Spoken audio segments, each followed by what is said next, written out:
Well, it's time to tackle the bed floor, and it just so happens I have these old pieces of fur that came out of an old barn.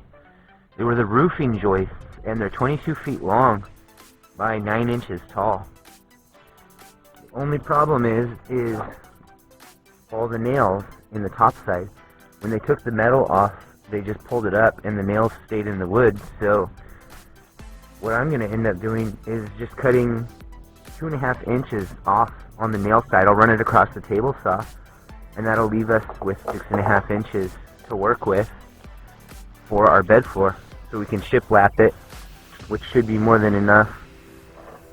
And now, as far as 22 feet long, what I'm going to be doing is I'm going to be splitting these things into thirds, 7-foot sections, 7.5-foot sections, so they'll be a little bit more manageable for us to work with. You can see here we've got them all cut down into 7-foot sections, usable pieces. So now what we're going to do is go ahead and run this side through the table saw and remove it, and that'll leave us with about 6.5 inches of usable wood, and we can process from there through the planer.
Okay, all my boards have been planed down to their final thickness and ripped down to their final width, which is 6 inches, and we're going to calculate our thickness right now so we know our shiplap.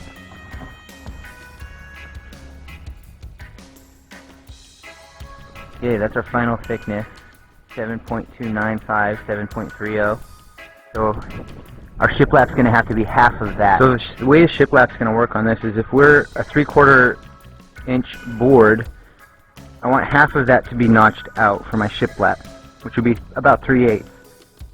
So we're going to notch that to 3/8, and then we're going to go ahead and cut the 3/8 this way also, so that we're not making an extra adjustment.